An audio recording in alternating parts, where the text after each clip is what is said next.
Olá, eu sou a professora Elaine, da disciplina de Geografia. O tema da aula de hoje é Região Nordeste. Nós vamos falar de forma mais específica sobre o espaço geográfico nordestino.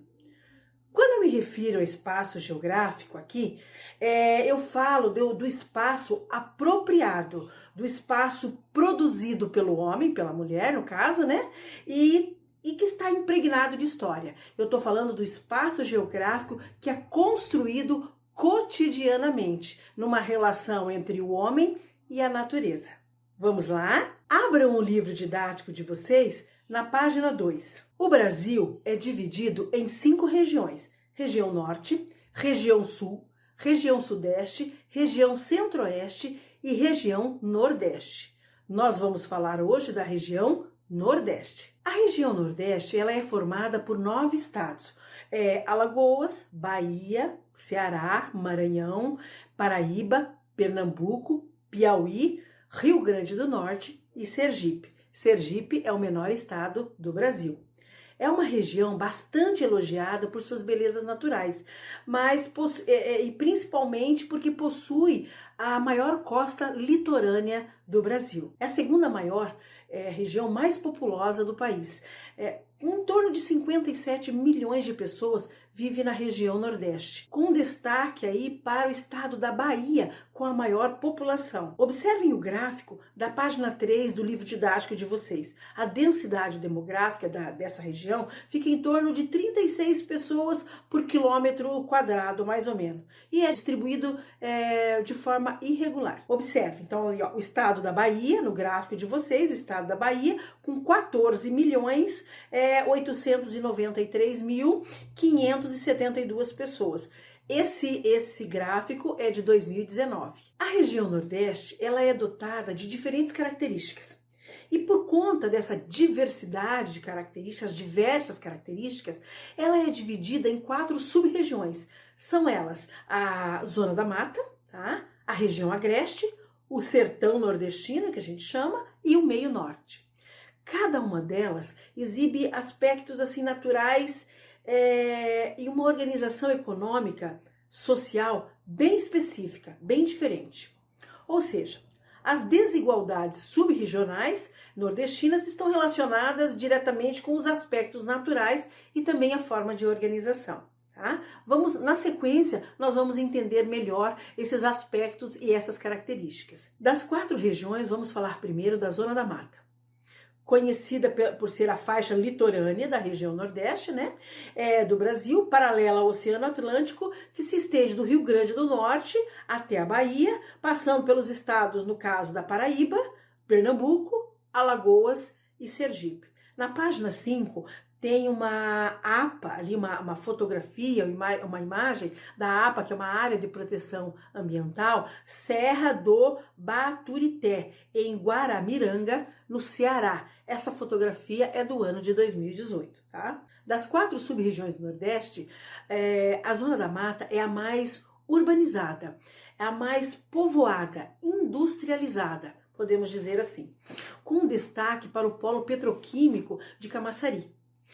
6 das 9 capitais nordestinas estão na Zona da Mata. É importante ressaltar também, gente, que essa região foi a porta de entrada para a colonização europeia, iniciada lá no século XVI, tudo bem? É chamada de Zona da Mata porque era coberta pela Mata Atlântica, a imagem que vocês viram anteriormente. Hoje, ela é quase extinta na região, essa mata. O solo desta região também é bastante fértil e vem sendo explorado desde o período da colonização. A média temperatura nessa região ela é bem elevada e o clima dessa região está classificado como um clima tropical úmido. Tá? A Zona da Mata também ela é marcada por grande concentração de renda e de poder. Tá? Está nas mãos de grandes latifúndios e engenhos aí, né? Grandes engenhos, né? A gente chama isso de senhores de engenhos e usineiros que estão nessa região. A economia da Zona da Mata pode ser classificada em 3 núcleos. Nós vamos falar depois, de forma mais específica, sobre a economia da região, marcada por concentração de renda, como eu já falei. A economia também é classificada em 3 núcleos. A extração de petróleo e indústrias petroquímicas no recôncavo baiano, tá? É o chamado também litoral açucareiro, né? Estende-se do Rio Grande do Norte até a Bahia, com maior ênfase no estado de Pernambuco, Paraíba e Alagoas, né? E toda a região também tem belas praias, né? No caso do turismo aí, né? Tanto do Brasil quanto do exterior. Ela é bem vista, tem belezas incríveis nessa região, tornando o turismo uma das importantes fontes de atividade ali na região, principalmente também econômica. No entanto, o maior desenvolvimento da Zona da Mata, em detrimento das demais regiões do Nordeste, resulta da imigração. Da migração do interior, sobretudo do sertão, para os grandes centros. Então, saem muitas pessoas do sertão, dadas as dificuldades climáticas e outras dificuldades, e vão para os grandes centros, no caso, em busca de melhores condições de trabalho, melhores condições de vida. E que, na maioria das vezes, também isso não acontece. Os impactos ambientais negativos na região Nordeste ganha destaque o mangue, tá? Por ter importância ambiental, econômica e também cultural. No sentido ambiental, o mangue ele é entendido como um filtro e repositório de espécies de um ecossistema marinho. No sentido econômico, no caso da coleta de espécies como o caranguejo e reprodução de peixes. Vamos falar também agora de outra região, que é a região agreste. A sub-região agreste está localizada numa zona de transição. Fica entre a Zona da Mata, no litoral nordestino, e o sertão. Observem no mapinha aqui, tá? Então, ela fica ali no meio, ali, né? Entre a zona da mata, né? No caso, e o sertão. Tal condição faz com que a região apresente características naturais mescladas. O que é mesclada? A vegetação, o clima, ali ele não é nem puxando para o lado da Zona da Mata, nem para o lado do sertão, entendeu? Então ele fica ali no meio termo, mescla essas duas condições naturais.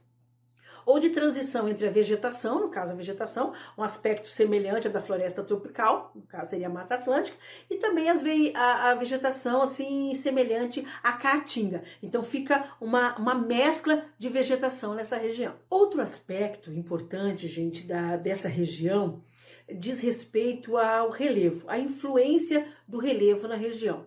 Então, o Planalto da Borborema fica nessa região, com as serras e a chapada. Então, as altitudes do Agreste variam em torno de 500 metros a 800 metros de altitude. As maiores do Nordeste brasileiro. Por conta disso, existem as massas de ar, que são carregadas com umidade que vem do Oceano Atlântico, então provenientes do Oceano Atlântico. Então, quando elas chegam nessa região, elas perdem força nessa região e causam intensas chuvas, as chamadas chuvas orográficas. Tá? Em parte do Agreste acontece e em toda a Zona da Mata, além de grandes secas em outras partes do Agreste e em praticamente todo o sertão. Então, o relevo, ele influencia na questão do clima da região, tá? E o que seriam essas chuvas orográficas, então? São as chuvas que se formam quando as massas de ar carregada de umidade, no caso, sofrem a ascensão e se encontram com um relevo mais elevado. E essa ascensão de ar quente e úmido provoca uma condensação e, por consequência disso, a chuva, a chamada precipitação, tá certo? Vamos falar agora, gente, do sertão. O sertão é uma extensa área de clima semiárido, tá? Conhecido como Polígono das Secas. Quando vocês ouvirem falar em Polígono das Secas, nós estamos falando do sertão nordestino, tá certo? Compreende, então, o centro da região Nordeste, tá? E está presente em quase todos os estados. Então, o sertão, ele está presente em quase todos os estados do Nordeste brasileiro. Essa sub-região nordestina possui o menor índice demográfico da região, ou seja, o sertão é o lugar onde vive menos pessoas, tá? A população lá é menor, é a menor população que existe em todas as sub-regiões do Nordeste, é no sertão. Justamente por conta das características sociais, demográfica, climática, é que vive um número menor de pessoas, tá? E também tem uma questão econômica aí bem distinta. As principais cidades do interior do sertão são Juazeiro do Norte, tá? No Ceará, e Petrolina, em Pernambuco. Tá? E possui outras também, mas essas vou dar destaque para essas. Os índices pluviométricos, quando nós falamos do sertão, nós chamamos a atenção diretamente para os índices pluviométricos, no caso a chuva, né? São baixos e irregulares. Então, tipo assim, ocorre poucas chuvas nessa região e de forma irregular, não é constante essas chuvas. E por isso que existe, assim, um grande problema social para se viver lá nessa região, né? Com a ocorrência periódicas de seca. Então, periodicamente, existe seca nessa região. A vegetação é típica da Caatinga. Se alguém já ouviu falar, típica da Caatinga, tem uma imagem na página 8 de vocês ali, podem olhar a vegetação. Composta de espécies de cactos, observe ali na imagem, né? Alguns tipos de cactos, no caso, e árvores de pequeno porte, com poucas folhas. Essas árvores justamente têm poucas folhas, por conta também da seca que é na região, tá? A escassez hídrica, ou a falta de água, também chamada de escassez hídrica, no sertão, é um dos grandes obstáculos, gente, que a população enfrenta. Então, o que é uma população? O que é um povo sem água? O que é uma região sem água, né? Então, em certas áreas do semiárido, por exemplo, é comum chover mais de 50 milímetros anuais. Não muito diferente do volume comum em algumas áreas de cerrado e mesmo do Pantanal. Entretanto, em um curto espaço de tempo. Não quer dizer que lá na região do Nordeste, na região do sertão, não chova. Ela chove, mas ela chove de maneira irregular e não tem uma constância. E chove também, gente, entre algumas semanas e no máximo 3 meses do ano. Tá? Não, então, por isso que eu estou me referindo que não é uma sequência de chuva. Assim, a irregularidade na distribuição da chuva compromete o abastecimento da água da região e prejudica consideravelmente a agricultura. Não há como se plantar sem água, certo? Observe a imagem, inclusive, aparece ali um jumento carregando uma carroça, transportando um tambor com água de um lugar para o outro. Então, a maior dificuldade da região do sertão é a água. Falando sobre a água, sobre a questão da água, nós podemos trazer a bacia, vamos falar da bacia do Rio São Francisco, que fica na região do Nordeste brasileiro. É a maior da região e a única fonte de água perene. O que é água perene? Água constante. É um rio perene, um rio constante, que tem água constante, tá? Para as populações que habitam as suas margens. É aproveitado também para irrigação e fonte de energia, através de hidrelétricas, tá? Que dentro desse rio, como a de Sobradinho, na Bahia. Tá? A principal atividade econômica é a pecuária extensiva e de corte. Tá? A indústria baseia-se no polo têxtil e de confecções no sertão. Tá? Na sub-região do sertão, gente, existe uma necessidade muito grande de políticas públicas para o desenvolvimento socioeconômico dessa região. Então, as políticas públicas do governo, elas são essenciais para a sobrevivência nesta região do Brasil. Agora vamos falar da sub-região chamada de Meio Norte. A sub-região do Meio Norte, ela engloba ali o estado do Maranhão e grande parte do estado do Piauí. É uma faixa de transição entre a Amazônia, o Cerrado e o Sertão. Tá? A vegetação natural dessa área é a mata de cocais. No caso, essa mata de cocais, eu estou me referindo a carnaúbas e os babaçus, em sua maioria. Observe a imagem do livro de vocês lá, lembra uma palmeira, né? Como eu falei, é uma região economicamente pouco desenvolvida e prevalece o extrativismo vegetal, praticado na mata de cocais remanescente. É a que ficou dessa mata de cocais. Que é uma espécie de, chama-se palmáceas, né? Uma espécie de palmeiras, né, no caso. É semelhante a coqueiros de diferentes tipos. Então, a carnaúba é um exemplo e o babaçu, como eu comentei. Tem nessa região agricultura tradicional, também de algodão, cana-de-açúcar nessa região e arroz, além da pecuária extensiva. A região também, gente, tem grande valor atrativo ao turismo e ao meio ambiente. Tá? Então, trata-se dos Lençóis Maranhenses. Alguém já ouviu falar nos Lençóis Maranhenses? São dunas, né? No caso de areia branca. Tem lá na imagem do livro de vocês, lá, os Lençóis Maranhenses. São dunas de areia branca que lembram lençóis, assim, como se fosse jogado numa cama, por isso que eles chamam Lençóis Maranhenses. Formada pela força do vento, isso daí, que constantemente muda de posição, alterando a aparência dessa região. A época de chuva dessa região vai de janeiro até maio.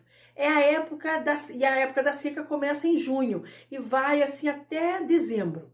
A temperatura média nessa região é de 28 graus centígrados. Então nós vamos falar um pouquinho agora da transposição do Rio São Francisco. É uma ação do governo, que foi feita a transposição do Rio São Francisco, mas que gera também bastante polêmica, tá? O Rio São Francisco é um dos principais rios do país, como eu falei, né? O maior e 100% brasileiro. E percorre grande parte da região do Nordeste, como a gente comentou. Um dos polêmicos projetos para amenizar a escassez hídrica na região é a transposição desse rio, no sentido de levar água para lugares distantes do curso do rio. Foi iniciada essa transposição, gente, em 2007. A transposição foi dividida em dois eixos, né? Então, principalmente o eixo norte, né? E o eixo leste. O eixo norte se estende quase por 400 quilômetros, desde Pernambuco em direção ao estado do Ceará, oeste da Paraíba e Rio Grande do Norte. Já o eixo leste, ele percorre cerca de 220 quilômetros, passando pelos estados de Pernambuco e Paraíba. Observe na imagem do livro didático de vocês lá, ó, a página 11, tá? Construção de um dos canais dos projetos de transição em Cabrobó, em Pernambuco. 2011 essa fotografia. E depois na outra fotografia tem lá reservatório de Cacimba Nova em Custódia, em Pernambuco, 2018. O que eu poderia dizer para vocês da região norte, a região nordeste do Brasil? Essa região, com o passar dos anos, o avanço tecnológico, com políticas públicas e a preocupação em vários setores com a região, ela tem avançado socioeconomicamente, tá? Gostaram da aula de hoje? Vamos às atividades? As atividades propostas, elas foram formuladas por mim a partir do livro didático. Por isso, vocês não encontrarão essas atividades no livro didático, certo?